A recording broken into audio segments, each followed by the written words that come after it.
A ver. Hola, hola. Vale. Bueno, Arratsaldeon, buenas tardes. Estamos aquí para una nueva edición una nueva charla de esta edición de ¿Qué sabemos de? Que como ustedes bien saben, yo soy Daniel Sánchez Portal, el director del Centro de Física de Materiales, que organiza junto con Cucha Culture este ciclo de conferencias de ¿Qué sabemos de? Como ustedes ya sabrán, el Consejo Superior de Investigaciones Científicas pues, pide a sus investigadores que hagan una labor de divulgación hablando al público en general de la ciencia que se realiza en el Consejo y de ahí surge este ciclo que tenemos pues, todos los meses de noviembre desde hace ya 6 años aquí en San Sebastián. Esta es la segunda edición. La semana pasada tuvimos a Daniel Ramón Vidal, que nos habló de la biota, de la microbiota en el ser humano, y fue muy interesante porque también nos habló de cómo desde la ciencia se puede ir hacia crear una compañía y hacer un impacto claro y muy grande en la sociedad, en este caso pues identificando los microorganismos que están detrás de enfermedades y de distintos comportamientos y de distintas dentro de los distintos organismos. Y en este caso pues vamos a tener también algo que está relacionado con ese tipo de actividad, empezando desde una ciencia básica en la que se identifica cuáles son las dianas terapéuticas para curar una determinada enfermedad y cómo se va haciendo el penoso y complicado proceso de desarrollar un fármaco.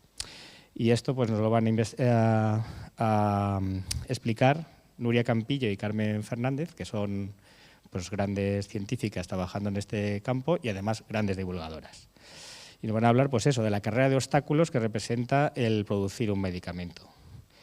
Que los medicamentos obviamente son fundamentales para los humanos, nos mejoran nuestra calidad y esperanza de vida, pero como veremos pues, es un proceso complicado en el que hay que identificar primero qué es lo que hay que hacer para curar esa enfermedad, cuál es esa diana terapéutica, hay que validar los procesos que se van a realizar y luego hay una serie de etapas pues, claves para hacerlo y hay implicaciones éticas que deben tenerse en cuenta. Entonces, bueno, nuestras oradoras son Nuria Campillo, que es doctora en químicas, investigadora del Centro de Investigación Biológica del CSIC, actualmente en el ICMAP, ¿qué es? Ciencias Matemáticas. Ciencias Matemáticas, vale. Pues el Instituto de Ciencias Matemáticas, en comisión de servicios, trabaja en el campo del desarrollo de fármacos, tiene más de 90 publicaciones que ha compaginado con la actividad de divulgación, es presidenta y cofundadora de la asociación Ciencia con 3 Encantos. ¿Los encantos es junto? Sí. Igual no os expliquéis por qué, pero bueno. Y fundadora de una spin-off, o sea, ahí ven de nuevo cómo se empieza con la ciencia básica, pero se intenta ir hacia la actividad industrial o bueno, la actividad de transferir este conocimiento a la sociedad. Altenea Biotech, dedicada a solucionar problemas de la industria química mediante la inteligencia artificial. Y es coautora de 3 libros de divulgación, que por cierto, alguno de ellos está en esta serie ¿Qué sabemos de?, que es publicada por la editorial del CSIC. Y Carmen Fernández, que también es del Centro de Investigaciones Biológicas, es licenciada en Bioquímica, máster en Periodismo y Comunicación de la Ciencia y doctora en Ciencias Químicas. Y compagina su labor de investigación en RMN, o sea, en resonancia magnética nuclear, con la de comunicación científica. Es fundadora de Jam Science y Historias en la Casa de Fieras. Cofundadora de la Asociación de Clubes de Ciencia de España y colaboradora habitual en prensa escrita y radio y coautora también de 2 libros de divulgación. Así que, como ven, tienen amplia experiencia investigadora y de divulgación, así que seguro que va a ser un placer oírlas. Así que, sin más dilación, tenéis... Voy a empezar yo. Muchísimas gracias, lo primero, por la invitación que nos habéis extendido a Nuria y a mí para venir aquí a hablaros de todo este complejo proceso. Yo creo que después de la charla os iréis a casa con esa idea de la carrera de obstáculos que es producir un medicamento. Me has metido presión porque si me dices que estamos hablando después de Daniel Ramón, con lo bien que habla Daniel, a ver si conseguimos por lo menos mantener un poco el nivel divulgativo, ¿no?, de este ciclo. Para no entretenerme mucho y que demos más tiempo para las preguntas y el coloquio, que es lo más interesante, voy a empezar ya. Espero que el puntero pase las diapositivas. Y normalmente a mí me gusta empezar por el principio, por eso lo de la antigüedad. Vamos a hablar de un tema que obviamente nos preocupa, decíamos antes, estamos hablando de medicamentos, una cosa que necesitamos, ¿no?, para curarnos cuando estamos enfermos, y evidentemente es algo que nos preocupa y que nos lleva preocupando desde siempre. Y como ejemplo de que nos está preocupando desde siempre, os pongo aquí esta mandíbula de Neandertal. Es una mandíbula de Neandertal española, además, se encontró en el yacimiento del Sidrón, en Asturias, y es un trabajo del CSIC también, porque Antonio Rosas, que es quien dirige las excavaciones en el Sidrón, es miembro investigador del Consejo Superior de Investigaciones Científicas. Os traigo esta mandíbula porque está relacionada con el tema del que vamos a hablar. Y es que en un estudio que se publicó en Nature hace unos años, analizaron varias mandíbulas de Neandertal encontradas en toda Europa, en varios yacimientos Neandertal de Europa, y en concreto en esta, que está ahí en la foto, encontraron dos cosas bastante especiales, bueno, tres cosas que la hacían muy particular. Encontraron restos de corteza de sauce, que a lo mejor no suena mucho, pero de la corteza de sauce es de donde se extrae el ácido acetil salicílico, que por ese nombre puede ser que tampoco suene, pero si os digo aspirina, todo el mundo sabe lo que es la aspirina. Encontraron también otra cosa, encontraron restos de ADN de un hongo, que por su nombre vais a saber perfectamente de qué se trata, el hongo de Penicillium, ¿vale? Estamos hablando de dos cosas que a día de hoy sabemos que sirven como medicamentos, la aspirina y la penicilina.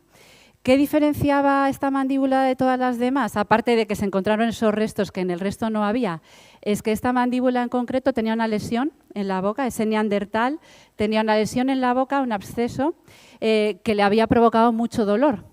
Y por tanto, en esa mandíbula, que tenía indicación de haber sufrido una patología, se habían encontrado esos restos de plantas y de hongos directamente, ¿no? Pues había comido corteza de sauce y se había tomado el hongo.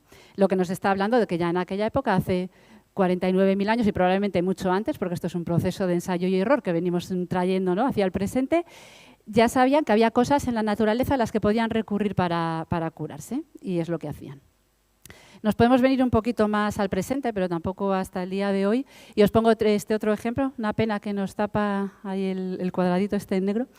Esta es una tablilla cuneiforme que se encontró en Sumer, en Mesopotamia, en la ciudad de Nippur, en el año 2100 a.C., es decir, tiene 4.000 años de antigüedad aproximadamente. ¿Por qué la traigo aquí? Porque eso que veis ahí escrito en signos cuneiformes y que no podremos leer ninguno de nosotros, los expertos sumerólogos sí la han traducido, y son 14 recetas de un boticario sumerio que vivía en Nippur en aquella época y detallaba cómo preparaba los remedios que, digo yo, vendía en su farmacia, ¿no?, en su botica. Nos habla de que usaban también plantas, que usaban restos minerales, que usaban restos animales. De hecho, empieza diciendo pulverizó una piel de serpiente y la mezcló con... nos está hablando de una cosa mucho más avanzada que hemos superado, ¿no?, en esos 45.000 años de diferencia, y es que ya nos están tomando la planta entera, ya nos están comiendo la corteza de sauce, ya están haciendo química, ¿vale? Ya extraen, ya saben que no necesitan comerse a la serpiente, sino que con pulverizar la piel de la serpiente, machacarla, hervirla, extraer el líquido y prepararlo, con eso ya se están, ya están recibiendo el compuesto, ¿no?, que es curativo. Entonces nos están hablando ya de que hemos avanzado en el tiempo y hemos avanzado en la técnica, ya podemos desarrollar tecnología que nos está permitiendo preparar medicamentos. Siempre lo cuento aquí porque me parece curioso decir, ellos, en este caso, en esta tablilla en concreto, no te dice para qué enfermedad lo usaban, sí te explica cómo lo preparaban. Y una cosa que hacían los sumerios para darle las medicinas a sus congéneres es que las daban de una forma que todo el mundo se pudiera tomar más agradablemente, que era en la cerveza, que inventaron ellos también. En Sumer no era cerveza líquida como la que nos bebemos ahora, era una pasta, pues ahí es donde echaban esos principios activos para que se la tomaran con más interés. Entonces hemos visto que en todos estos años hemos mejorado y es a donde nos estamos yendo, ¿no?, en el futuro, y siempre pongo esta así diapositiva más digital, para mencionar un poco a lo que queremos ir en el futuro. No hemos parado de desarrollar tecnología y de mejorar el procedimiento para obtener un medicamento, y a lo que estamos intentando ir en el futuro sería una medicina personalizada en la que en lugar de tratar una enfermedad, tratemos al paciente. Esta es una frase que decía Gregorio Marañón, médico y gran humanista español, que además fue el primer director del Centro de Investigaciones Biológicas donde trabajamos Nuria y yo, y siempre la comento, tratar al paciente y no a la enfermedad. El saber que nuestra propia variabilidad genética influye en cómo nosotros metabolizamos los medicamentos y que hay medicamentos que a mí me pueden sentar bien, pero a lo mejor a uno de ustedes no les sientan igual que a mí, eso es a donde vamos, ¿no? Hacia el futuro. Y todo esto nos habla de un desarrollo, de un proceso que hemos ido mejorando y estandarizando para producir medicamentos y que es el proceso un poco que os queremos contar hoy Nuria y yo. Es un proceso que nos va a llevar a esto, a tener una caja o en la farmacia, un medicamento que podamos comprar y tratarnos la afección que estemos padeciendo. Entonces, ¿qué es un medicamento? No es lo que os vamos a contar. Un medicamento es una cosa que nos tomamos si nos duele algo, por ejemplo, si nos duele la cabeza, nos tomamos un ibuprofeno para sentirnos mejor, como este señor que ya está más sonriente porque se le ha pasado el dolor de cabeza. Eso es lo que nosotros sabemos, pero la realidad química que hay detrás implica más componentes. El primer componente, antes lo mencionabas en la presentación, yo creo importante a tener en cuenta es la diana terapéutica. ¿Qué es la diana terapéutica? Es algo que tenemos que identificar para cada enfermedad que queramos investigar, para la que estemos buscando una cura, y esa diana a la que nos vamos a dirigir es una enzima o una proteína o un receptor de nuestro cuerpo, por eso está dibujado. No funciona bien el puntero, entonces lo tengo que señalar. Están dibujadas las estructuras, ¿no?, de las proteínas ahí en la silueta de este señor. Pues es cualquiera de esas moléculas de nuestro cuerpo que nosotros vamos a poder modular o cambiar su actividad o interferir, ¿no?, en su acción por una molécula para producir el efecto biológico que nos interese según la enfermedad que tengamos. Una característica que tienen todas las dianas es que nos tenemos que imaginar que funcionan a modo de una llave y una cerradura. Según la enfermedad que tengamos, así va a ser la diana que vaya a estar afectada en esa enfermedad y la molécula que vamos a tener que diseñar va a depender específicamente de esa molécula o proteína en la que vamos a interferir. Es fácil de explicar. No todas las llaves abren todas las cerraduras. O sea, a no ser que tengamos una llave maestra, para abrir una puerta vamos a necesitar tener la llave específica que abre esa puerta. Pues lo mismo pasa a la hora de buscar un medicamento. Tenemos que buscar exactamente la molécula que va dirigida a esa diana en el organismo, que es la que sabemos o que hemos investigado que está afectada, ¿no?, durante la enfermedad. Os pongo un ejemplo aquí de un medicamento. Este medicamento se llama Aricept. El principio activo que funciona es esa molécula pintada ahí en rosa que se llama donepezilo y es un medicamento que se usa para el tratamiento de la enfermedad de Alzheimer. El donepezilo va dirigido a su diana, que en este caso es la enzima acetilcolinesterasa. Esta enzima es una enzima que metaboliza, que hidroliza un neurotransmisor de nuestro cerebro que se ve que está disminuida su cantidad en los pacientes enfermos de Alzheimer. Entonces, si conseguimos inhibir el mecanismo por el que se hidroliza la acetilcolina en sus componentes, está aquí dibujado de manera química, ¿no? Nosotros somos químicas, la enzima acetilcolinesterasa partiría, digamos, la molécula, si lo veis en el dibujo, no lo puedo señalar con el puntero, pero si veis aquí que más o menos, pues la está partiendo por aquí en sus dos componentes. Pues con el donepezilo interaccionaría con la enzima acetilcolinesterasa y la inhibiría, impediría que hiciera esa reacción química, permitiría que en el organismo tuviéramos más nivel de acetilcolina que está relacionada con la memoria. Esto es como nosotros lo vemos en el laboratorio cuando trabajamos, hacemos la estructura de la enzima. Tenemos nuestro donepezilo, la molécula amarilla que viene por ahí, veis que va entrando y se va dirigiendo al sitio específico donde tiene que ejercer su acción, que sería esa zona dibujada de verde en el dibujo. Eso es un medicamento. Eso es lo que realmente nos estamos tomando cuando nos vamos a la farmacia a comprar esa cajita, esa jarabe, sea pastilla, sea una pomada, para tratar la enfermedad que tengamos. Pero ¿cómo llega ese medicamento ahí a la farmacia?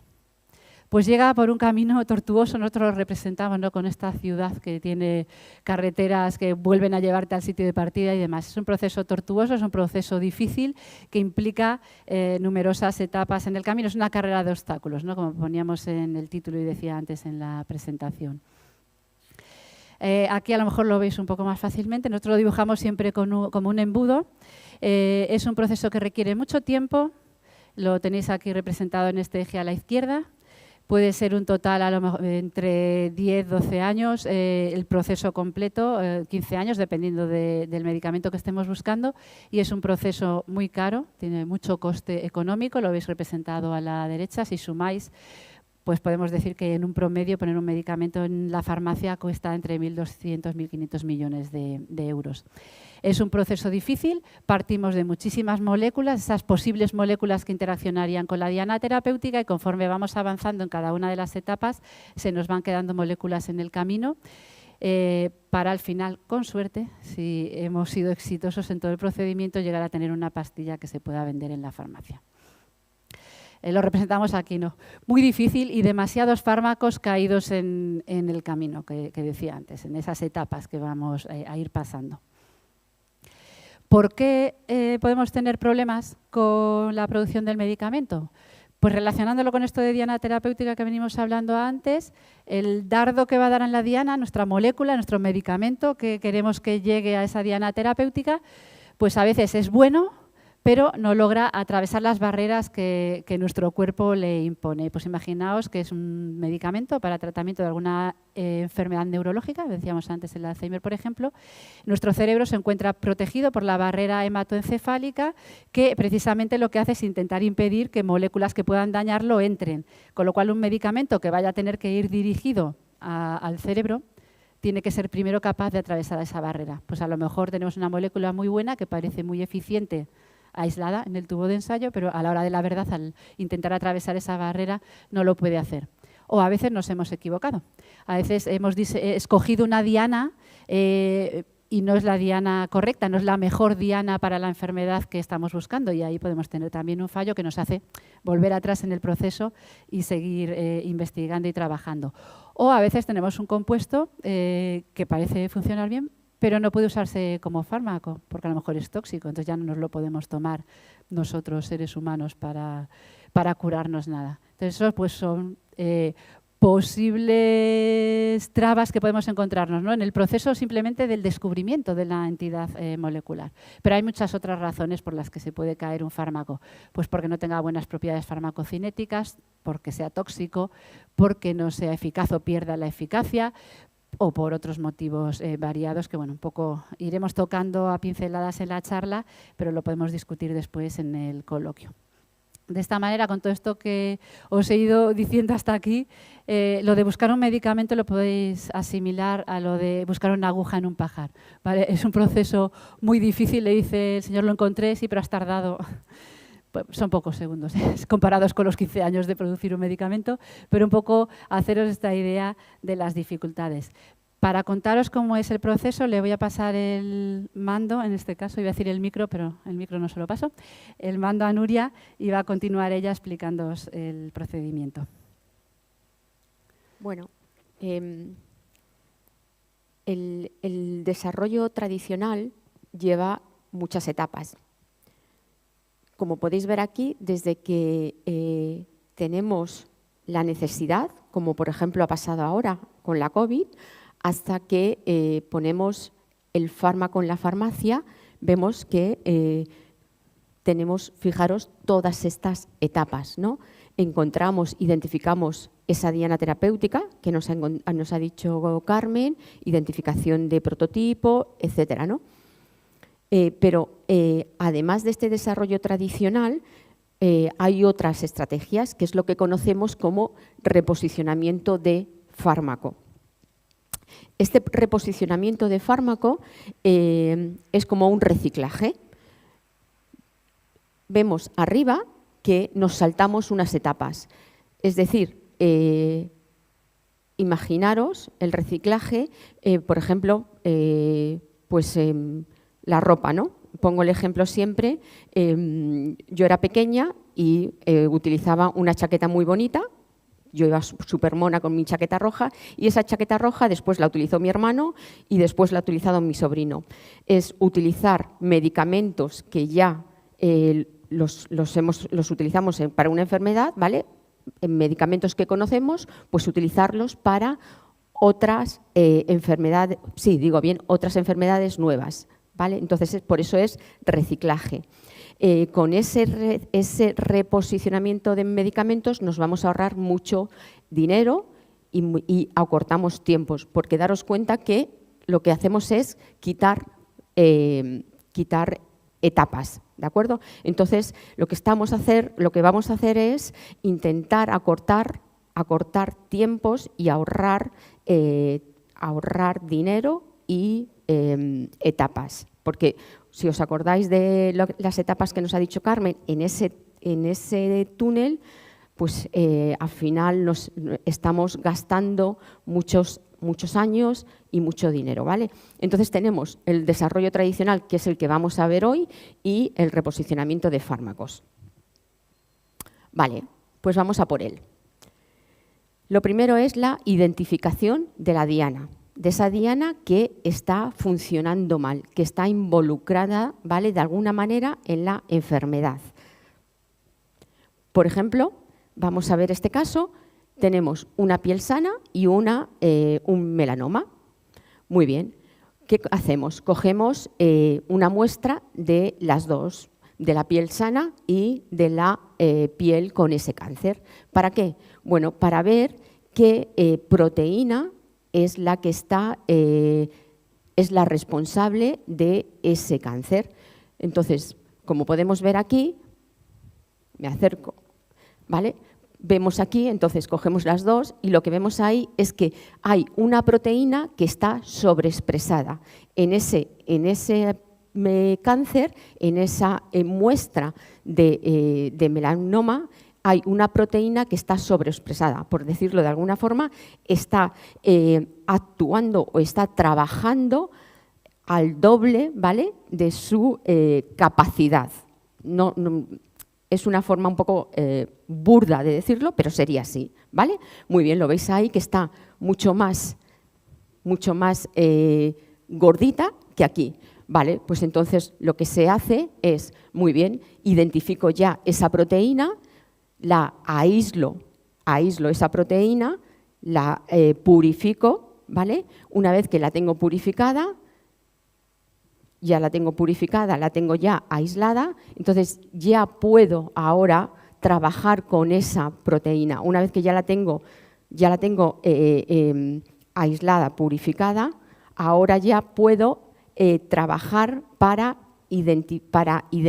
El siguiente paso ya ahora es, vale, y ahora ya tengo esa proteína, que es mi candado. Entonces ahora lo que tengo que hacer es identificar qué llave va a ir al interior para parar, ¿vale? Para parar que siga trabajando al doble. ¿Me entendéis? ¿Vale?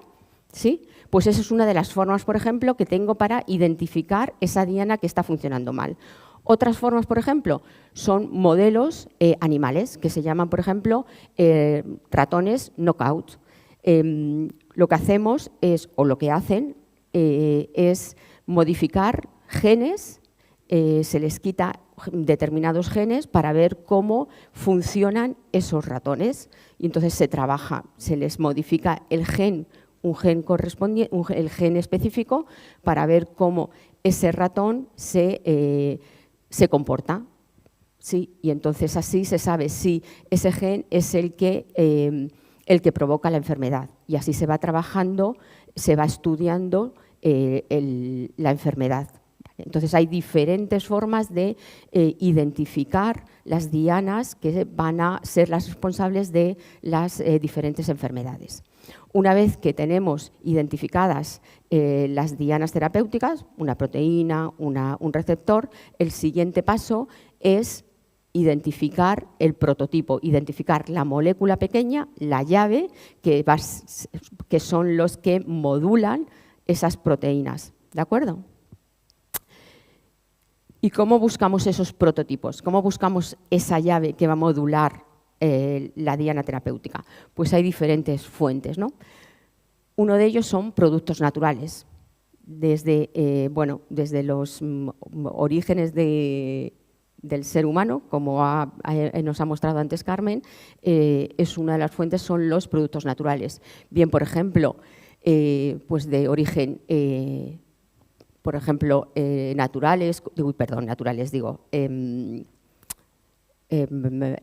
se me ha ido la palabra completamente.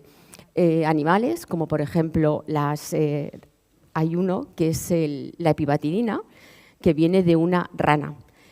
La epibatidina, es un potente, muy potente, estoy hoy completamente más fuerte que la morfina, ¿vale?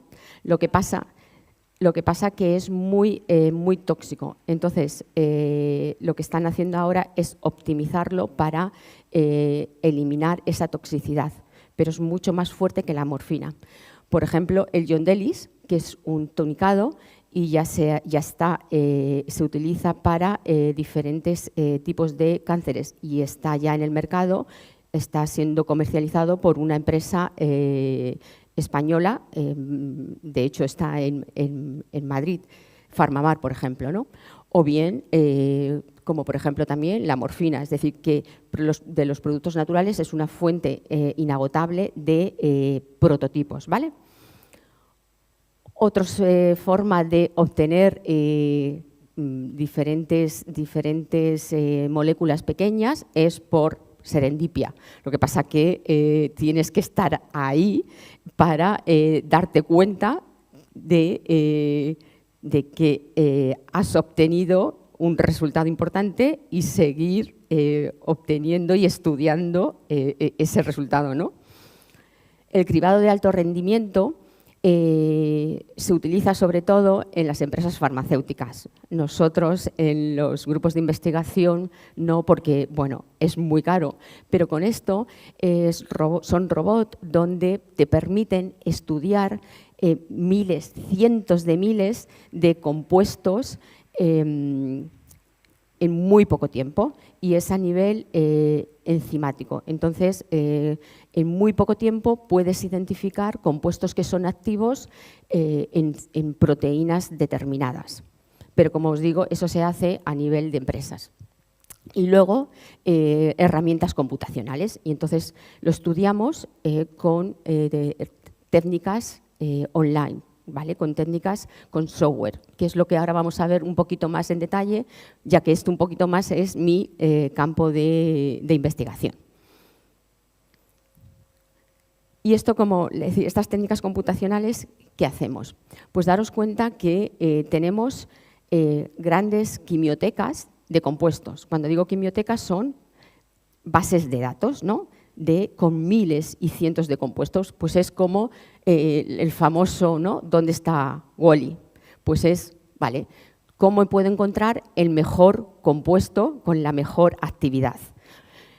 Claro, se podría hacer experimentalmente, pero experimentalmente nos lleva mucho tiempo y mucho dinero, cosa que no tenemos, ni mucho tiempo ni mucho dinero. Pues entonces vamos a utilizar técnicas computacionales. Y es como el chiste este, ¿no? Al final, ¿qué hacemos? Bueno, pues vamos a encontrar utilizamos, o lo que hacemos es buscar el compuesto que mejor, ¿vale? Que el más prometedor, el que sobresalga de todos los que están. Es como el granjero, ¿no? Que va a por el pollo, va a matar el pollo que sobresale de todos los que están allí, ¿no? Con el cuello más largo. Pues nosotros lo que hacemos es estudiar todos los compuestos y el más prometedor es el que vamos a estudiar al final luego experimentalmente. Bueno, pues hay diferentes técnicas, ¿no? Una de ellas, que es la que nosotros utilizamos, se llama cribado virtual. ¿Y esto en qué consiste? Nosotros tenemos estas quimiotecas de compuestos, que son compuestos bases de datos, ¿vale? Suelen ser quimiotecas virtuales. Virtuales, es decir, no están físicamente. Entonces, les ponemos filtros. Cuento siempre la misma historia. Vosotros, además, ya tenéis también una edad como yo y sabéis de lo que voy a hablar. Habéis visto las películas de vaqueros. El otro día conté esta historia a niños de 14 años y se quedaron mirándome como diciendo, ¿pero de qué me estás hablando? Entonces, sabéis que iban a los ríos, ¿no? y tamizaban, el tamiz que metían en los ríos, entonces se quedaban con las pepitas de oro y echaban la tierra, volvían otra vez al río, ¿vale? Pues esto es igual. Nosotros tenemos los compuestos, ¿vale? Miles, millones de compuestos y van pasando por diferentes filtros que nosotros ponemos. Por ejemplo, el primero, propiedades que se llaman tipo fármaco, que tienen que tener estos compuestos. Por ejemplo, si estamos buscando un fármaco para el Alzheimer, que es en lo que yo trabajo, tienen que pasar la barrera hematocefálica. Pues eso es una propiedad. No tienen que ser tóxicos, tienen que absorberse bien, ese tipo de propiedades, ¿vale? Pues entonces, los compuestos que no pasen esas propiedades se quedan ahí, ¿vale? Los que pasan esas propiedades pasan al siguiente filtro y así vamos tamizando y nos vamos quedando con poquitos, ¿vale? El siguiente, que ya, daros cuenta que ya vamos disminuyendo el número. El siguiente, hacemos otro estudio, que es el docking. ¿Y qué es el docking? Pues el docking es un estudio que hacemos de acoplamiento. Un estudio que hacemos como, lo que estudiamos es cómo de bien se abrazan la molécula pequeña, ¿sí?, con la molécula grande, con la diana. Estudiamos, mira, lo vemos ahí. Esta es la molécula grande, la diana terapéutica, que está involucrada en la enfermedad, y esta de aquí es la molécula pequeñita. Y estudiamos todas las moléculas que han pasado el primer filtro, cómo se abrazan con la molécula grande. Entonces, lo que queremos ver, porque lo que queremos saber es cuál de nuestras moléculas es capaz de parar el funcionamiento de nuestra molécula grande, porque lo que queremos es que pare ese funcionamiento, ¿vale? Entonces, lo que queremos saber es cuál de ellas va a estar a gusto ahí. Queremos saber, sí, cuál se va a abrazar bien. Entonces, ese es el docking, ¿vale? ¿Cuál se va a abrazar bien? Pues eso, ese es el siguiente filtro. Y ahí ponemos otro filtro. Las que no se abrazan bien a la molécula grande, se quedan ahí. Las que se abrazan bien, pasan al siguiente filtro.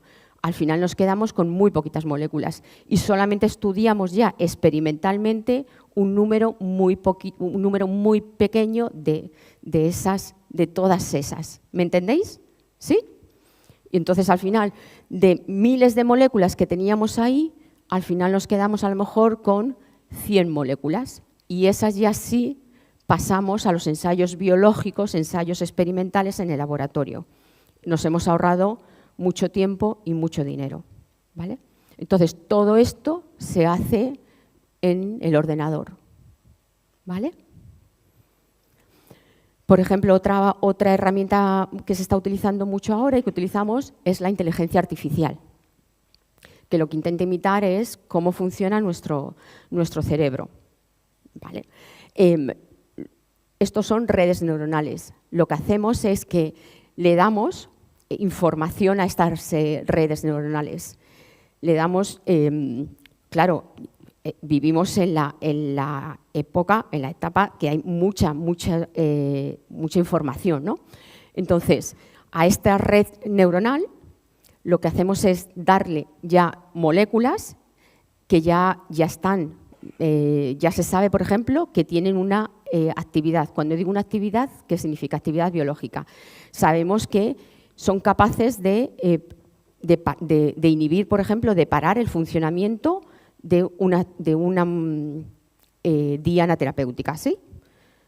¿Son capaces de pararla o bien no lo son? ¿Son activas o no son activas? Ya sabemos que lo son. Por ejemplo, si nos vamos al principio de la charla que ha dicho Carmen, de la acetilcolinesterasa, que está involucrada en el Alzheimer, se ha estudiado mucho, ¿vale? Entonces sabemos que hay moléculas que son capaces de inhibir la acetilcolinesterasa y otras que no.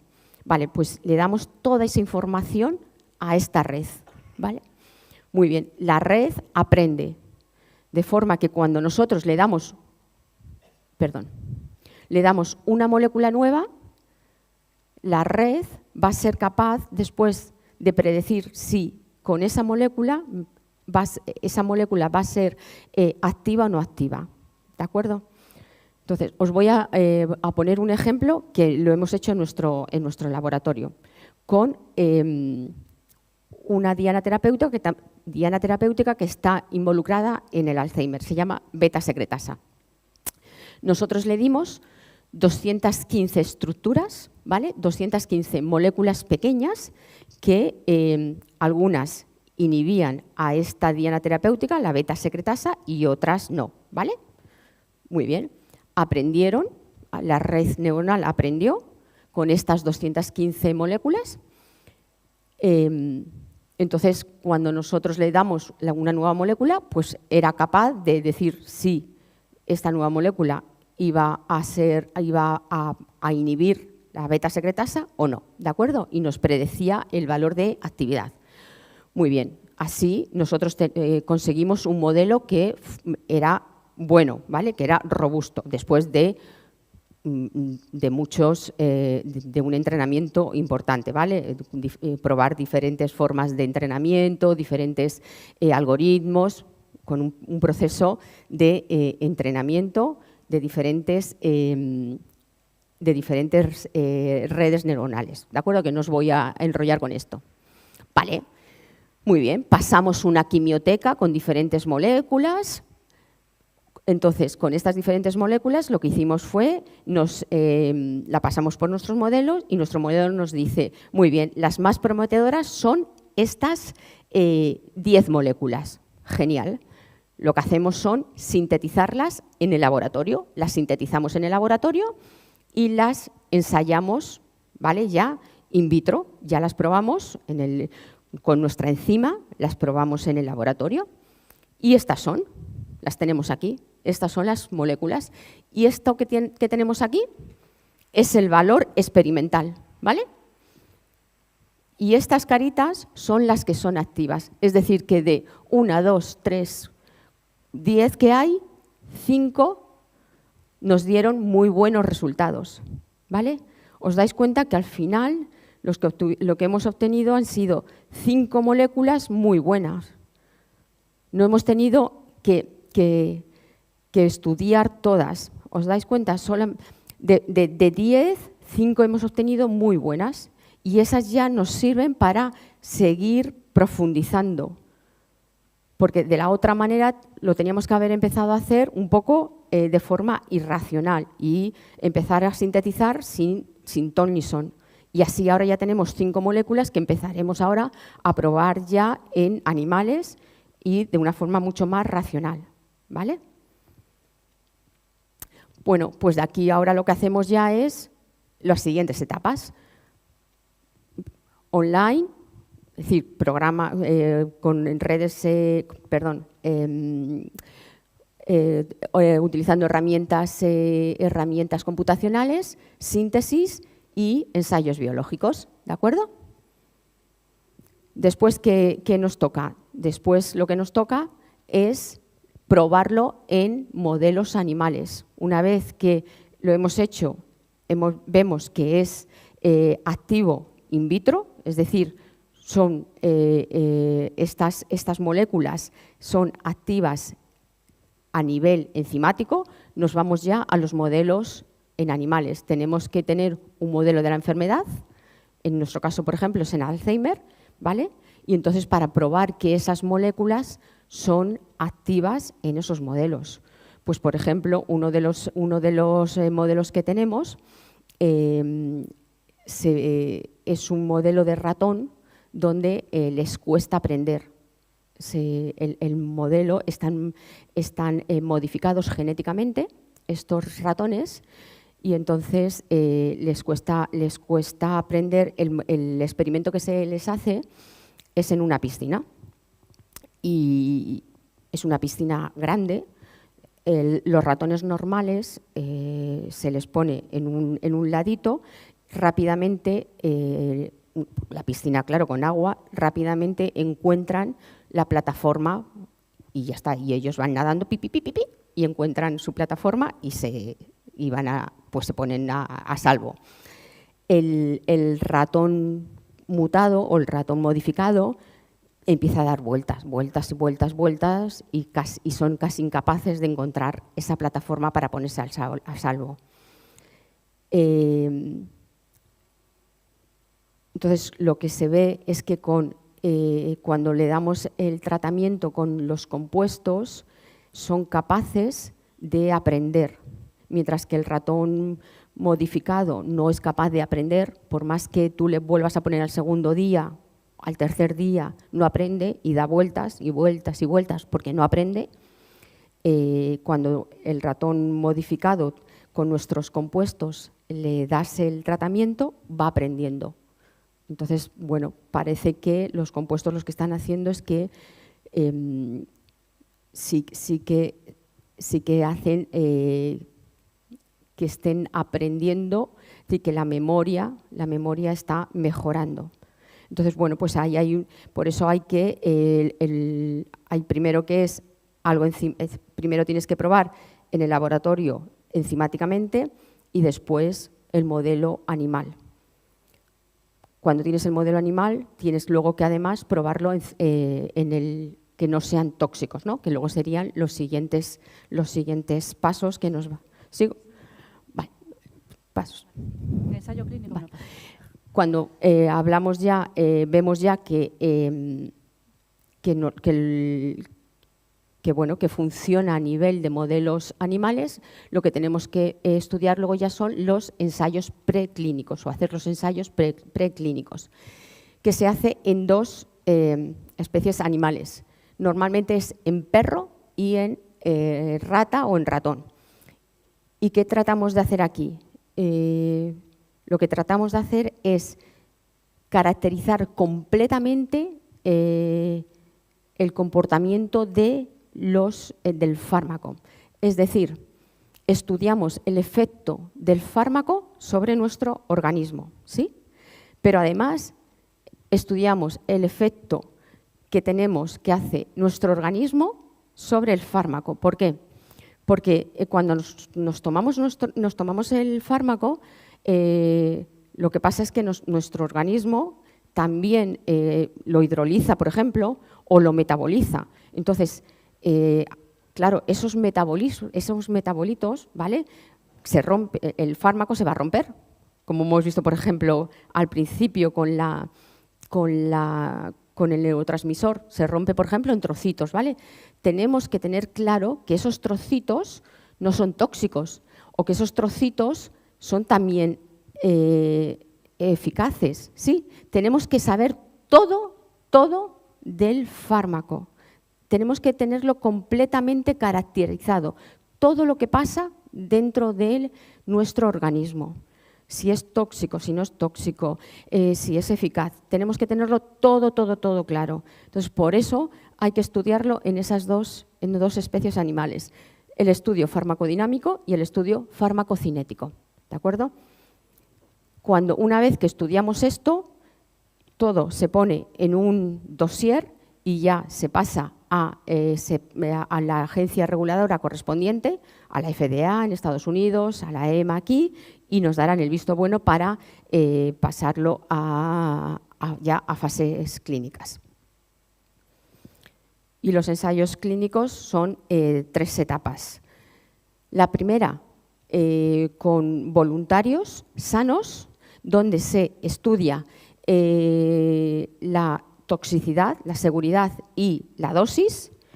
La fase 2 ya pasamos a pacientes, un número bajo, donde se sigue evaluando la seguridad, la toxicidad y ya se estudia la eficacia. Y la fase 3, donde ya es un número mucho mayor y se sigue estudiando, se confirma la eficacia, pero bueno, y por supuesto la toxicidad. Una vez que se confirma aquí la eficacia, de nuevo nos dan el visto bueno las agencias reguladoras para ya pasar al mercado, a las farmacias. Aquí no está puesto, pero realmente hay una fase 4 o post-comercialización, que es una vez que está ya en el mercado, que se sigue la vigilancia. Por eso, cuando nosotros tenemos, se abre la caja del medicamento y tenemos esas sábanas, ¿sí?, donde podemos ver, ¿no?, todos esos efectos secundarios que cuando los leemos realmente nos asustan, ¿no? Y vemos efecto normal, frecuente, muy frecuente, poco frecuente. Pues eso es porque, además, una vez que nos lo estamos tomando, todos los efectos que suelen pasar o que son muy raros se van relatando a los médicos en los hospitales y se tienen en cuenta para que, para ver lo frecuente o poco frecuente y que no caigan en saco roto. Por eso son esas sábanas que están en las prescripciones, ¿no?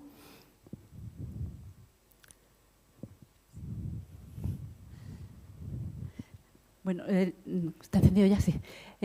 Nuria os ha explicado un poco todo ese embudo, ¿no?, que poníamos al principio y todas las etapas por las que tenemos que ir pasando, y nuestro fármaco, nuestro posible medicamento ha ido saltando, ¿no?, la carrera de obstáculos y se ha tropezado contra la valla y se ha quedado ahí o ha ido avanzando.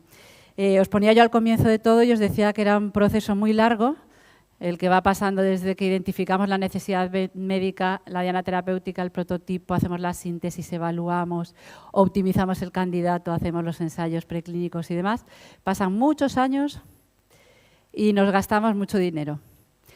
Ese es el modo tradicional en el que hemos ido trabajando, pero os podéis imaginar que el interés para todos en general es que podamos reducir tanto tiempo como costes, y hemos buscado otras estrategias. Antes Nuria lo mencionaba. Una de las estrategias que más se está utilizando a día de hoy es lo que se llama reposicionamiento de fármacos, el reciclaje, el cogerme un medicamento que ya existe, que ya ha pasado por todas esas etapas, que ya sabemos que no es tóxico, que ya sabemos que lo podemos consumir porque ya está a la venta, y ver si es también eficaz para tratar otra enfermedad. Pues, por ejemplo, una enfermedad que curse con una sintomatología parecida, mirar si también puede ser tratado con ese medicamento de manera que consigamos eso, reducir tiempos y costes, porque nos habremos saltado, como decíamos, varias etapas. Ya no necesito sintetizarlo, no necesito hacer los ensayos en fase preclínica, lo que necesito es simplemente evaluarlo en otra indicación biológica diferente, que sería la de la nueva enfermedad. No lo he puesto en una diapositiva, pero lo digo aquí antes de pasar. Bueno, después de una pandemia como la que ya hemos vivido, es bastante fácil de explicar el por qué necesito acortar tiempos, ¿no?, para producir un medicamento. Ese sería uno de los casos. En infecciones, en las infecciones que nos van a venir en el futuro, en emergencias sanitarias como la que ya hemos vivido, lo que es importante es que tengamos rápido un tratamiento. Si yo enfermo de una enfermedad nueva, lo primero que voy a necesitar son medicamentos para tratar a esos pacientes. Entonces, esa sería una urgencia. Enfermedades nuevas, enfermedades emergentes, enfermedades raras, que las padecen pocos pacientes y que en principio, entre comillas, no serían rentables, ¿no?, para una industria, pues ahí podemos entender el por qué acelerar esos procedimientos son importantes, y el reposicionamiento sería la estrategia utilizada. Aquí os ponemos unos ejemplos, ahora os enseñamos. El reposicionamiento al comienzo se hizo de serendipia, ¿no?, que decía Nuria antes, de pura casualidad. No se buscaba eso, pero se encontró otro efecto, ¿vale? Os vamos a describir unos poquitos medicamentos de este tipo. Por ejemplo, el primero, el ácido acetilsalicílico, lo dije antes, la aspirina suena a todos y todos os la tomáis pues como antiinflamatorio o como analgésico para un dolor. Pero sí se ha estudiado y se sabe que tiene una segunda indicación, o tercera, por decirlo de alguna manera, porque también es muy útil para tratamientos antitrombóticos o también para cáncer, ahora no recuerdo, creo que es de colon, me parece que lo ponía en la diapositiva anterior, sí, cáncer colorectal. Ese sería un ejemplo, por ejemplo, de reposicionamiento. Una vez empezamos a tomar aspirinas, hemos visto que también es eficiente para otras patologías que podemos estar padeciendo al mismo tiempo que tenemos el dolor de cabeza o tenemos fiebre y nos lo hemos tomado. Otro de los medicamentos, por ejemplo, sería este que está dibujado abajo, la acidobudina, que Se usaba como primera indicación para tratamiento de cáncer, pero, bueno, está tapado ahí de nuevo, pero también se ha visto su utilidad en el tratamiento para el SIDA. Ejemplo probablemente más conocido, pero no por este nombre, sino por el que os voy a decir después, es el sildenafilo. El sildenafilo es el medicamento, el ejemplo, ¿no?, por excelencia de lo que es la serendipia en el reposicionamiento de fármacos. El sildenafilo se buscaba para tratar la hipertensión, pero en los ensayos clínicos que se hicieron con voluntarios, en las encuestas, en los tests que se le hacen cuando entran a participar en el ensayo clínico, todos reportaban un efecto secundario inesperado, que era el que mejoraba el tema de la disfunción eréctil. El sildenafilo es la Viagra, ¿vale? La Viagra, seguro que con ese nombre os suena a todos. Como digo, es el reposicionamiento de fármacos, el ejemplo más conocido, probablemente uno de los medicamentos más vendidos en el mundo, también de Pfizer, por cierto, y más divertido, ¿no?, de explicar. Pero bueno, no nos hemos metido mucho en la parte ética de cómo se han mejorado los ensayos clínicos, pero ahí en ensayos clínicos habría un fármaco que a los más mayores probablemente les suene, que es la talidomida, esa molécula que está dibujada aquí abajo.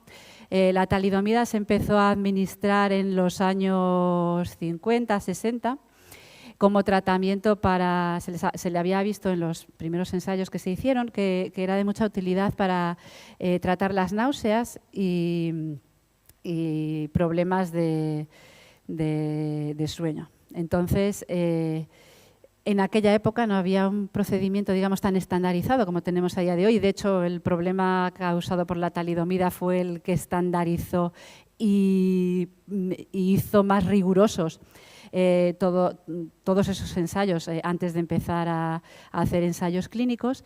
Como digo, la talidomida se empezó a administrar a mujeres embarazadas, que eran las que tenían problemas de sueño y náuseas. Y se vio que esos bebés que empezaron a nacer en pacientes que habían tomado talidomida nacían con deformaciones.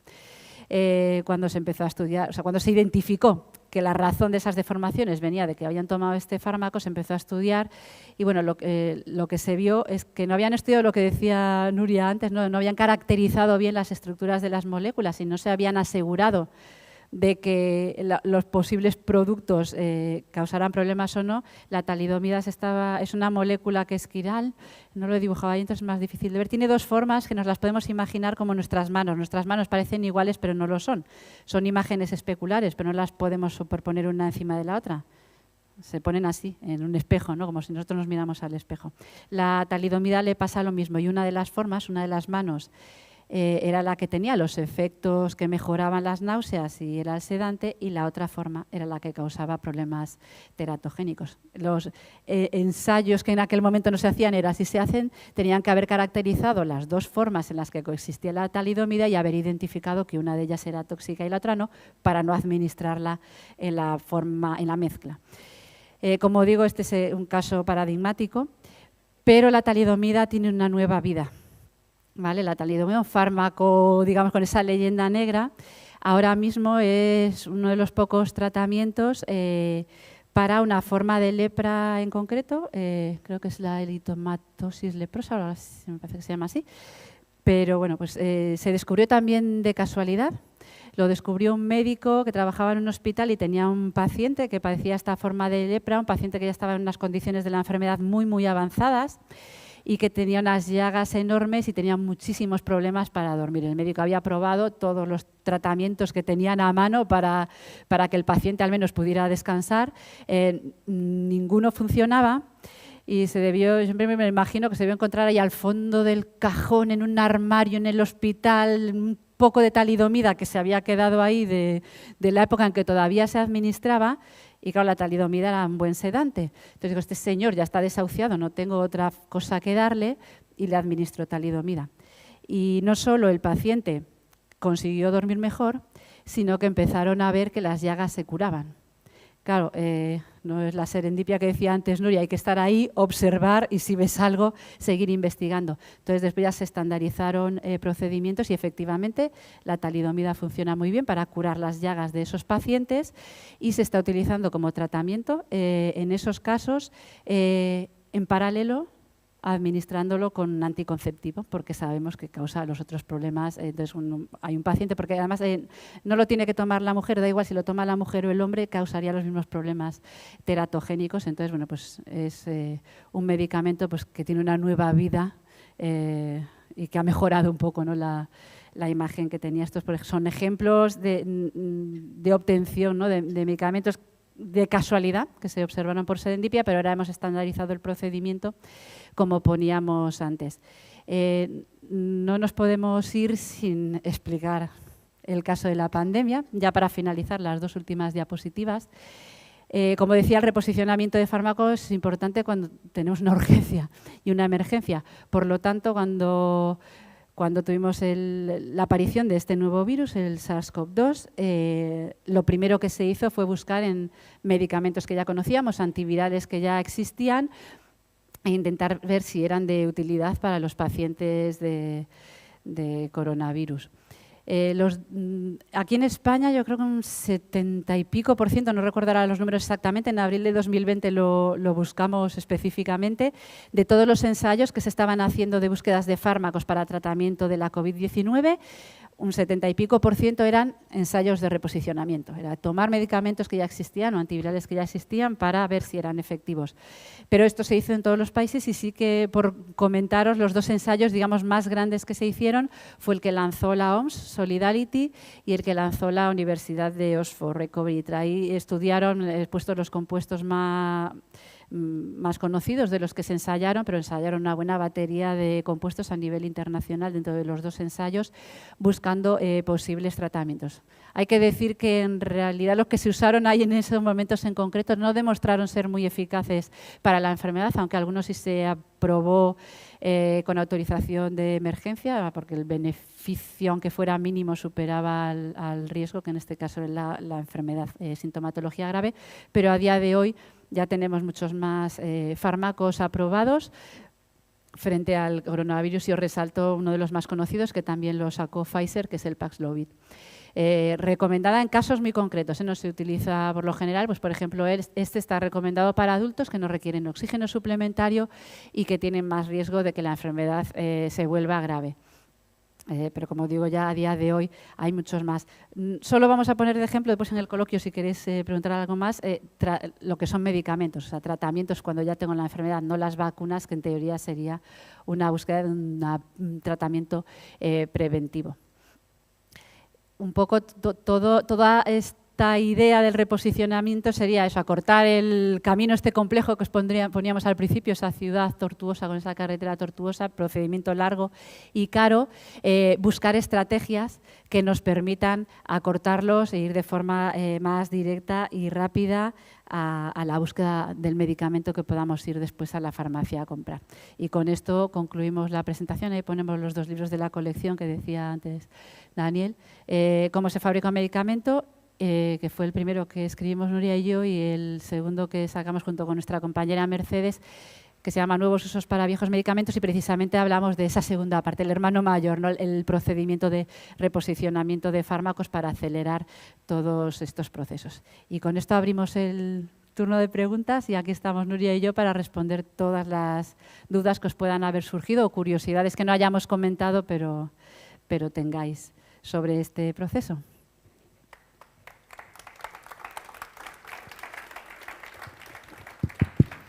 Muy bien, pues muchas gracias por esta magnífica charla. Estoy seguro que va a haber un montón de preguntas. A ver, ya tenemos una por ahí.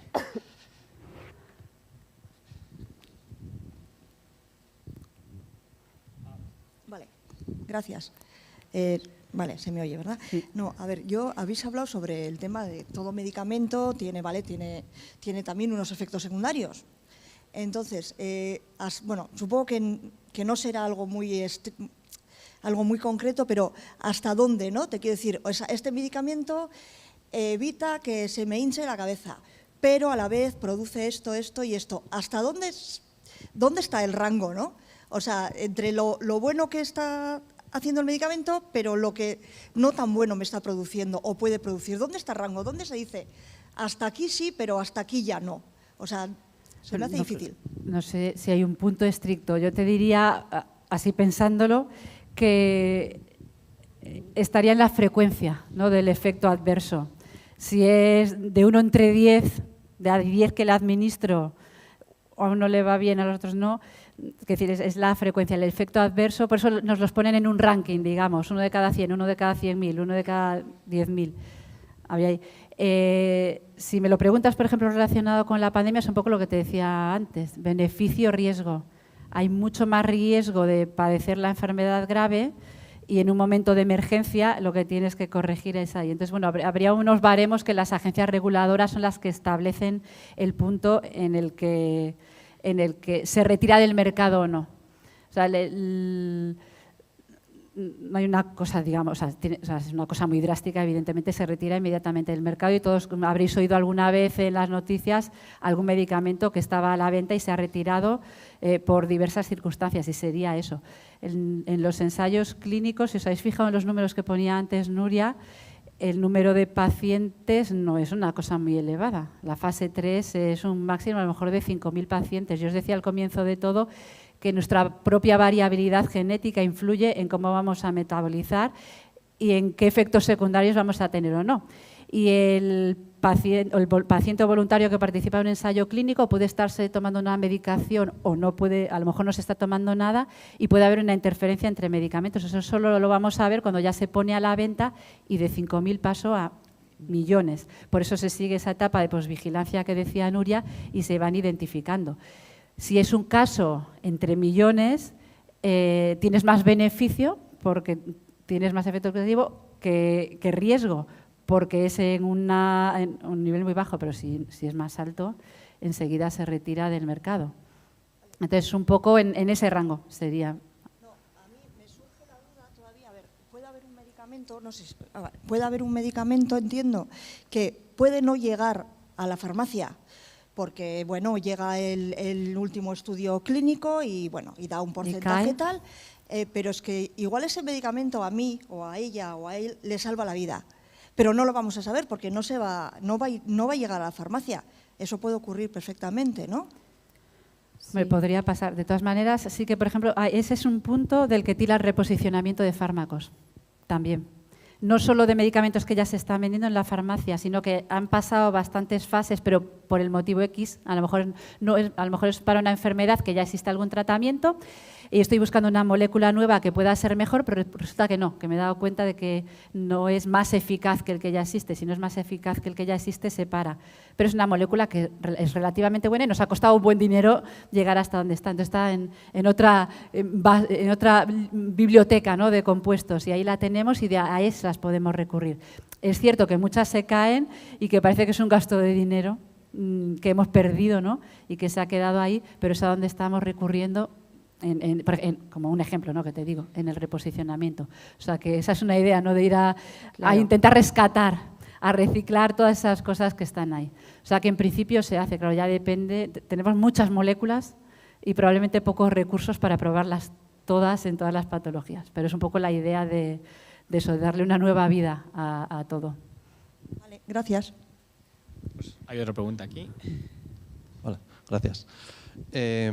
Hablando de este concepto de reposicionamiento, y esos casos tan curiosos, ¿no?, por serendipia, antes también habéis hablado de usar la computación para filtrar y quitar costes, reducir costes y demás del desarrollo de la experimentación, ¿no? Sería muy interesante, igual se está haciendo, unir los dos conceptos, ¿no?, para reposicionamiento usando computación en vez de por serendipia, no solo por suerte, ¿no? ¿Qué se está haciendo en ese sentido? Se hace, claro. Para reposicionamiento también se utilizan técnicas computacionales, tanto screening virtual como redes, inteligencia artificial, sí, porque lo que se hace, por ejemplo, tenemos las quimioteca de la FDA, es decir, todos los fármacos que hay en el mercado. Entonces, por ejemplo, nosotros lo hemos hecho para la COVID. Esta vez no lo hemos contado, pero lo que hicimos justo cuando se empezó la pandemia fue cribar, utilizando técnicas de docking, toda la quimioteca de la FDA, es decir, de los fármacos que hay, contra todas las dianas terapéuticas que se sabían que provocaban infección del virus, ¿vale? La famosa espícula. ¿Te pongo la diapo del ciclo? ¿La tienes? La Sí. famosa espícula. Que venimos preparadas. Bueno, pues tienes el justo, ciclo mira, infectivo ahí. de esas. todas las proteínas del ciclo infectivo. Entonces, pues eran, no sé, 6, 8 proteínas. Contra esas proteínas hicimos el docking y la quimioteca de la FDA. Hicimos esos estudios de docking, después ya nos quedamos con unos 300 fármacos y de esos 300 fármacos, en lugar de fármacos de la FDA, hay unos 1.800. Entonces estudiamos ya experimentalmente 300. Pasamos primero diferentes modelos antes de llegar al experimental del virus del SARS-CoV-2 y nos quedamos al final con 3 que van a pasar en principio a fase clínica. 2 van a pasar a fase clínica. Eso en nuestro caso de la pandemia, del virus de la COVID. Pero se está haciendo, o por ejemplo con inteligencia artificial, hay mucha información. Entonces se utilizan, por ejemplo, redes neuronales para relacionar enfermedad con genes, con fármacos, datos de toxicidad. Entonces, con las redes neuronales se relacionan todos esos datos para intentar extraer luego información y relacionar todos esos datos, de forma que al darle un nuevo dato, pues somos capaces de obtener información cuando tú le das un nuevo fármaco.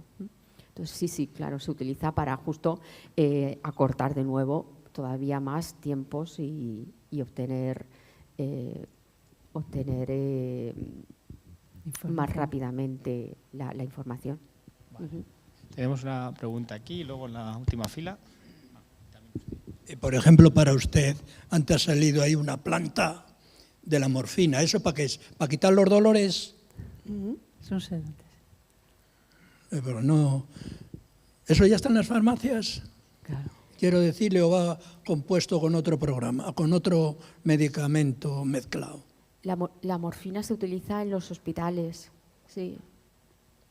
Y luego ha salido usted lo de la talidomida. La talidomida, ¿Eso sí. ¿Para quién se usa en realidad? Porque Lo eso decía habla usted, antes. pero ¿eso para quién se usa? Lo Porque decía para antes, antaño, para tratamiento de una enfermedad espera un de momento, lepra. antaño nacieron muchos niños deformados y eso lo suspenden. Y ahora Claro. aparece ahí con Lo otra que le decía. terminación de nombre. No, el mismo nombre. Es el mismo nombre. Talidomida. Pero eso ¿para qué? Para el tratamiento de una lepra en concreto. Pero eso van para mujeres. Lo he dicho antes. En estado. Hombre, no. Para bueno. enfermos de ese tratamiento de lepra, hombres y mujeres, porque da igual, la talidomida afectaba aunque se la tomara el marido.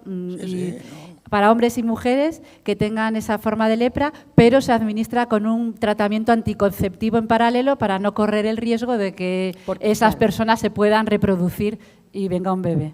Porque se sabe Porque ahora. es el único tratamiento que hay para esa forma de lepra, para curar esas llagas. Sabemos que funciona, pero sabemos que no se puede administrar en unas condiciones en las que después pueda haber un embarazo, por lo que se administra con un tratamiento anticonceptivo. Que yo creí que eso igual, como lo han sacado ahí, igual será algún medicamento para hombres, que puede Que ser. podría ser Al para hombre, hombres, pero le al digo hombre que, no le acepta. que al hombre le No, pero afectaría bueno. igual, porque los espermatozoides se unen al óvulo y el problema teratogénico que causaba las deformaciones en los bebés venía igual, se hubiera tomado la talidomida al hombre o se la tomara a la mujer, pero se le da un tratamiento anticonceptivo para que no pueda reproducirse mientras, Y mientras se la está tomando luego la arriba talidomida. venía lo de la Viagra. ¿Eso va con otro nombre?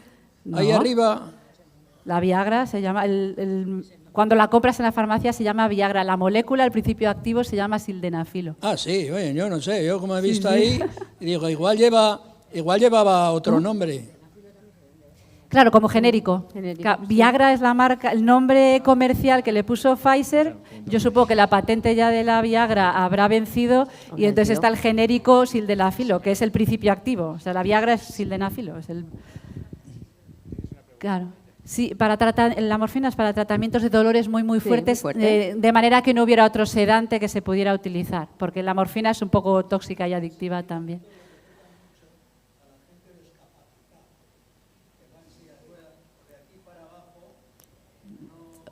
Sería sobre todo también en enfermos que tienen un dolor muy grande que no se puede tratar de otra manera.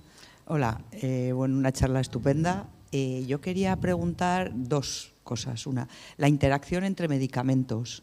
¿Hasta dónde químicamente se puede o tratáis de solucionar?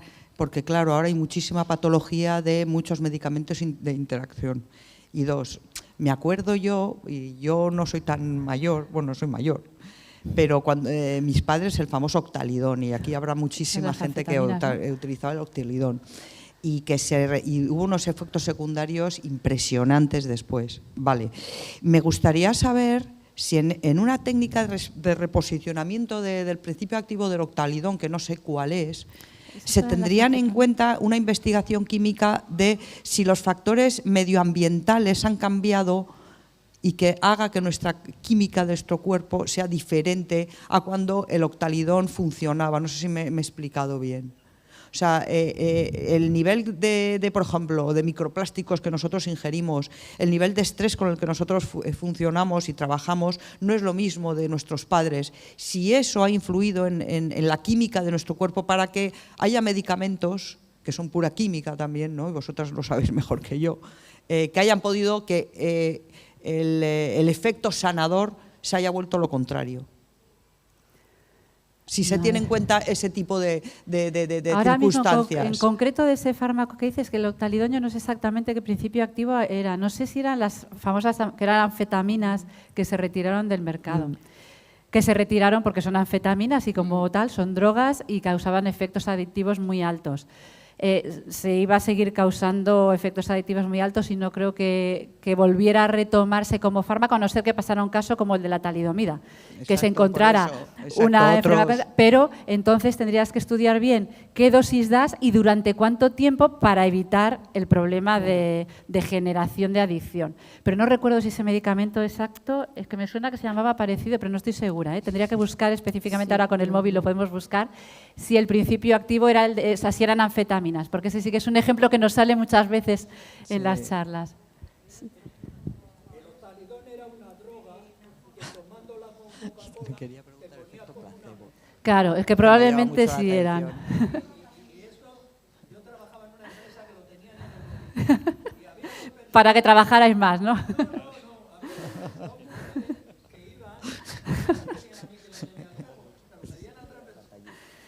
Pero ¿puedo hacer la pregunta? La primera pregunta se me ha olvidado. tiempo? La primera pregunta se me ha ido.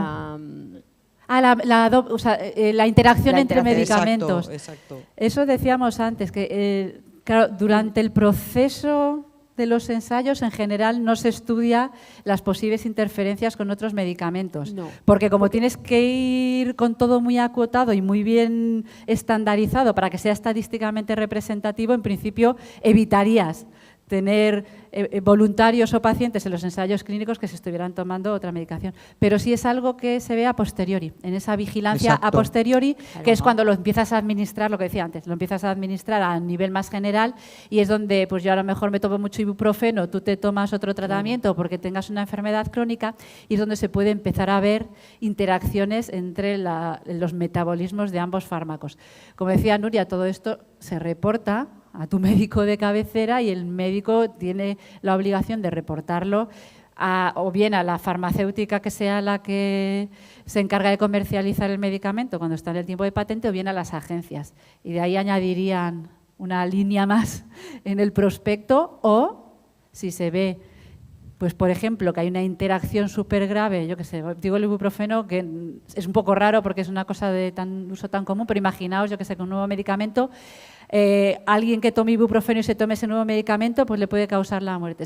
Directamente se prohibiría que nadie que tome ibuprofeno se pueda tomar el otro tratamiento. Pero eso, claro, se sabe a posteriori, a base de empezar a comercializarlo y de que tengas datos, porque si no, no hay manera, se alargaría en lugar de 15 años. Sí, que no hay manera de estudiar la interacción con todos los medicamentos que tenemos a la venta, a eso me refiero. Sí que se estudia con otras dianas terapéuticas, claro. Además, en función de qué diana la diana principal, dependiendo de qué diana es, sí que se estudia después otras dianas, para que no... porque hay que saber el mecanismo de acción y eso sí que es importante. Entonces sí que se estudian otras posibles dianas para que sea selectivo. Pero la interacción con otros fármacos en las primeras etapas no y ya una última pregunta que siempre me llama la atención. A nivel químico, ¿cómo estudias el efecto placebo? Pues hacer los controles se estudia, o sea, en los ensayos, en las fases clínicas se estudia y divides los grupos a ver, sería una charla sola el decir cómo constituyes los grupos para que sean estadísticamente representativos y cubran todo, pero por decirlo fácilmente, tienes el grupo al que le tratas con el fármaco en cuestión y tienes un grupo al que no le das tratamiento y le das agua con azúcar. Pero ellos piensan que se están tomando el tratamiento, entonces comparas lo que pasa. Se estudia el efecto placebo y el nocebo también, que es el inverso, que te hace sentirte peor aunque realmente no te está haciendo nada. Pero sí, claro, está incluido per se en los ensayos clínicos, sí, por supuesto. Dos preguntas. La primera va sobre el tema de si mediante la epigenética, tratamientos epigenéticos se pueden dar para actuar sobre genes concretos y la identificación de esos genes. Cuando habéis puesto la identificación de las dianas y entonces el análisis de las proteínas y de su estructura, ¿esto podría llevar a identificar qué genes son los que dan estas proteínas y podría llevar a un tratamiento de tipo epigenético? Porque ahora, como la epigenética está surgiendo como una disciplina científica nueva que se ve que actúa sobre el genoma sin cambiarlo, pues esa es la primera pregunta. ¿Nuria?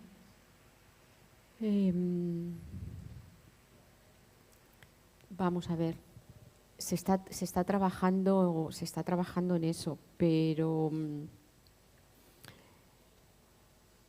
todavía, de hecho, ya hay algún tratamiento, pero todavía está, yo creo, muy en los inicios, ¿vale? Y yo creo que no hace mucho ha habido algo salió en las noticias, ¿no?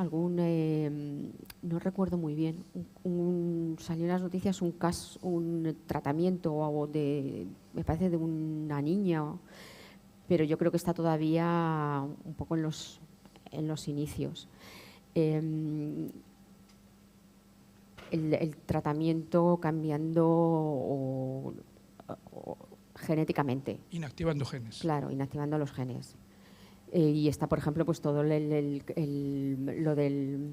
¿Fagoterapia? No, la terapia génica. Sí, el cortar. CRISPR. El CRISPR, ¿sabes? Pero está todavía un poco en los inicios. Está un poco en los inicios. Pero yo creo que la idea es eso y se va a llegar. Claro, se va a llegar. La segunda de todas maneras, no es tanto epigenética como terapia génica, o sea, como modificación de los génicos. Son dos cosas diferentes. Pero bueno, pues, en ambas áreas se está trabajando y, como dice Nuria, estamos todavía en el comienzo de la investigación. No hay nada que esté ya en ensayos, que yo sepa. Cosas muy concretas de terapia génica que sí se aplican, pero no están relacionadas con la epigenética, que era lo que usted estaba preguntando. Claro.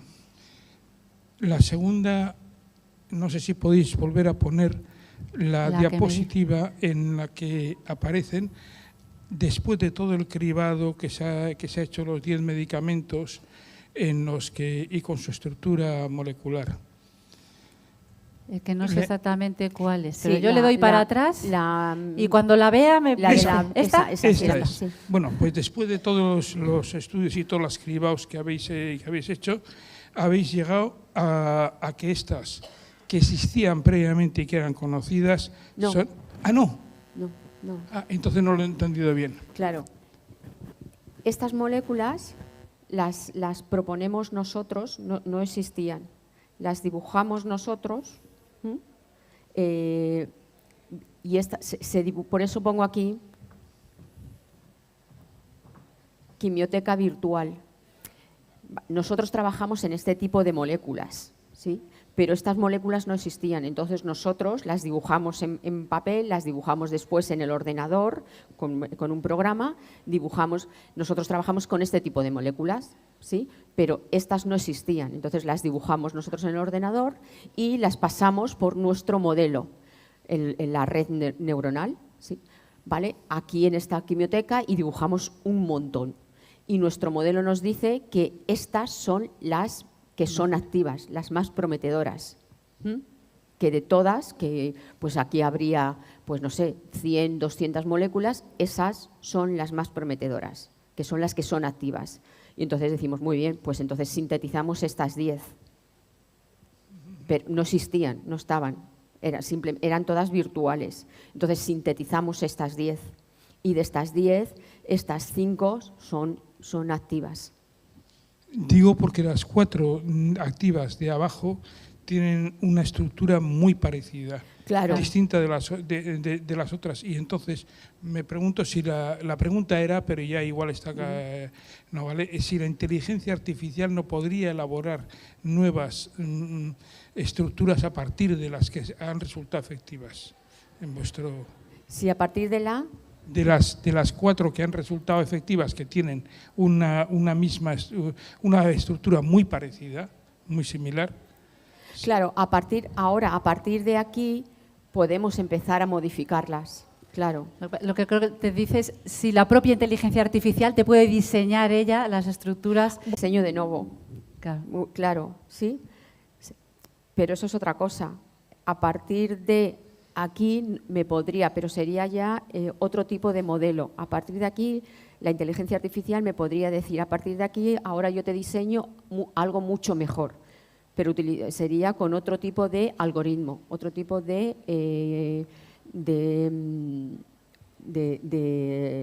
no este modelo, sino otro tipo de programa, ¿vale? Entonces sí. Sería a partir de esta molécula que ya es buena, vale, ahora tú me lo optimizas y me propones otra molécula, ¿vale? Pero estos no existían. ¿Sí? ¿Te he respondido? Sí. Bueno. Una cosa, ¿os habláis de los medicamentos buenos y de los medicamentos genéricos? Sí. Los genéricos son igual de buenos. Los genéricos son igual de buenos que los otros. La única diferencia es que ha vencido la patente y ya no lo comercializa solo una empresa, sino que lo puede producir cualquier otra empresa farmacéutica. Pero es obligatorio que sea el mismo principio activo y la misma forma, porque si no, no se podría vender. O sea, que los genéricos son igual de buenos que los que usted ha llamado buenos. Son los mismos, es el mismo medicamento. Nosotros trabajamos en laboratorio de investigación. ¿Pregunta si trabajamos con farmacéuticas? Bueno, sí. Sí, una última pregunta. Claro, pero por porque aquí. han vencido patentes ya de los medicamentos y se están sacando más. Sí. Son iguales, tienen que ser iguales porque si no, no se pueden vender. Vamos a ver, entiendo que todas estas investigaciones que habéis comentado se hacen en el ámbito del CSIC. Bueno, y en La industria similares, farmacéutica tiene su propia línea de investigación. ¿Qué conexión existe entre ambas y quién rentabiliza esos presupuestos inmensos que habéis comentado? Te toca. Bueno, a ver, lo que yo he contado, estos proyectos es en el CSIC y es con proyectos públicos. Entonces, realmente en la empresa, en el CSIC podemos llegar hasta donde nos permite el El dinero que es pues más o menos hasta experimentación hasta animal. experimentación, pues hasta las etapas de desarrollo, ¿qué te voy a decir? Fases preclínicas, porque luego ya no podemos más, porque no tenemos presupuesto. Entonces, lo que se suele hacer es que cuando los datos son interesantes, patentamos, se patenta, y luego ya intentamos licenciar a las empresas farmacéuticas. Si tenemos suerte y las empresas farmacéuticas están interesadas, entonces lo licenciamos y son las empresas farmacéuticas quien continúan con el desarrollo. Si no tenemos suerte, que es lo normal, pues entonces se queda ahí y se muere. Ya está. No continuamos con ese desarrollo porque no tenemos dinero para poder abordar. O sea, los ensayos clínicos tienen un coste que no se puede asumir con ningún tipo de financiación. Sería eso, sí. Sí hay suerte, sí hay suerte y pero les yo, interesa. yo, por ejemplo, en nuestro caso, no. Bueno, miento. Con otros, con personas que colaboramos, sí que tenemos 2 patentes que están licenciadas. Proyectos míos, digamos míos, de momento ninguno. Porque uno, el que os he contado, por ejemplo, los desarrollos, los fármacos para el Alzheimer, pues estuvimos en negociaciones y al final nos dijeron que estaba todavía muy en pañales y al final no estaban interesados, porque claro, tienes que tener un compromiso entre patentar o no patentar, porque también lo que nos piden es publicar, porque si no tu carrera investigadora no sube y tienes que publicar y patentar, entonces pues es un compromiso y entonces pues tampoco al final no quisieron licenciar nuestra patente y esa se quedó ahí muerta. Entonces nada, tengo... ¿Qué porcentaje de patentes hay entre la industria farmacéutica y el CSIC? ahí me... No, el CSIC patenta mucho, patentamos mucho. Patentamos mucho, el CSIC patenta, si ahora me preguntas cuánto licenciamos, ¿Cuánto licencia es diferente? Yo ya creo que menos, pero patentamos mucho. Igual que publicamos mucho y patentamos mucho. Vamos, yo creo que patentamos muchísimo, licenciar ya... Sí. Lo de venderlo a las farmacéuticas ya es diferente. Bueno, pues ha sido un debate muy vivo. No se van a escapar, o sea que si ustedes tienen una pregunta muy urgente se pueden acercar también después de... Sin problema. Así que yo creo que podemos cortar aquí. Y nada, pues daros las gracias por esta charla excelente y por el coloquio y vuestras respuestas. Y bueno, daros las gracias a vosotros, a los que habéis venido y a los que nos pueden estar viendo en YouTube cuando esto se cuelgue. Y bueno, recordaos que tenemos todavía 2 citas en este mes de noviembre. Es muy importante que la próxima no va a ser en viernes, va a ser en jueves. El jueves 17 tenemos una charla que nos va a hablar sobre Marte y el enigma de la vida y nos la va a dar Juan Ángel Vaquerizo. Y será aquí, en Cuchacultur Plaza. Y luego la última charla del mes de noviembre, que será el viernes 25, va a ser como novedad en nuestro centro, en el Centro de Física de Materiales, que está ahí en el campus de Baeta, en el antiguo. Y también ofrecemos una visita guiada a los que se acerquen a esta charla que nos dará Ana Escobar, que es una de nuestras investigadoras.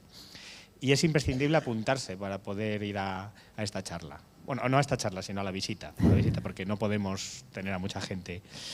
Y bueno, pues en la web, sí. En la web de nuestro centro, del Centro de Física de Materiales, es cfm.ehu.eus. Y bueno, también os podéis seguir en las redes sociales, en @cfm con mayúscula Donostia. Y bueno, pues os iremos actualizando la información en estos medios y en la página web. Y pues muchas gracias a todos.